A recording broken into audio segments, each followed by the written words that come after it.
નમસ્કાર દર્શક મિત્રો, i7 ન્યૂઝ ગુજરાતીની સાથે હું છું આપની સાથે પાયલ બામણી। તો જોઈએ આજના મહત્વના સમાચારમાં।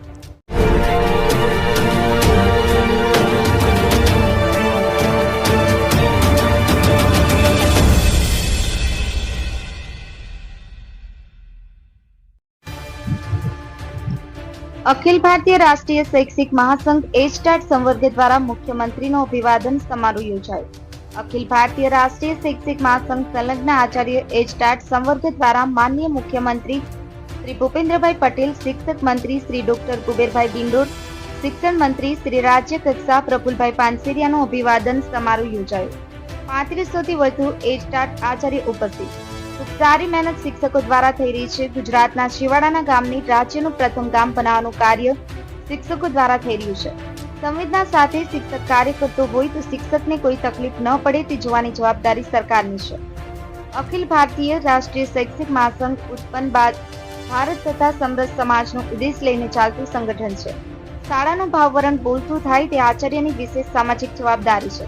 રાજ્ય કક્ષાના શિક્ષણ મંત્રી શ્રી પ્રફુલભાઈ પાનસેરિયા સાહેબે જણાવ્યું હતું કે શાળાનો સર્વાંગી વિકાસ આચાર્ય એચટાટને આભારી છે। અખિલ ભારતીય રાષ્ટ્રીય શૈક્ષણિક મહાસંઘ સંલગ્ન આચાર્ય એચટાટ શૈક્ષિક મહાસંઘ ગુજરાત દ્વારા માનનીય મુખ્યમંત્રી શ્રી ભૂપેન્દ્રભાઈ પટેલ, શિક્ષણ મંત્રી શ્રી ડોક્ટર કુબેરભાઈ ડિંડોર, શિક્ષણ મંત્રી શ્રી રાજ્ય કક્ષા પ્રફુલભાઈ પાનસેરિયાનો ભવ્ય અભિવાદન સમારોહ ડબુડા હનુમાનજી મંદિર ડબુડા ખાતે યોજાયો, જેમાં સમગ્ર ગુજરાતના 33 જિલ્લાઓમાંથી માતૃશક્તિ સહિત મોટી સંખ્યામાં 3500 થી વધુ એચટાટ આચાર્યની ઉપસ્થિત રહી।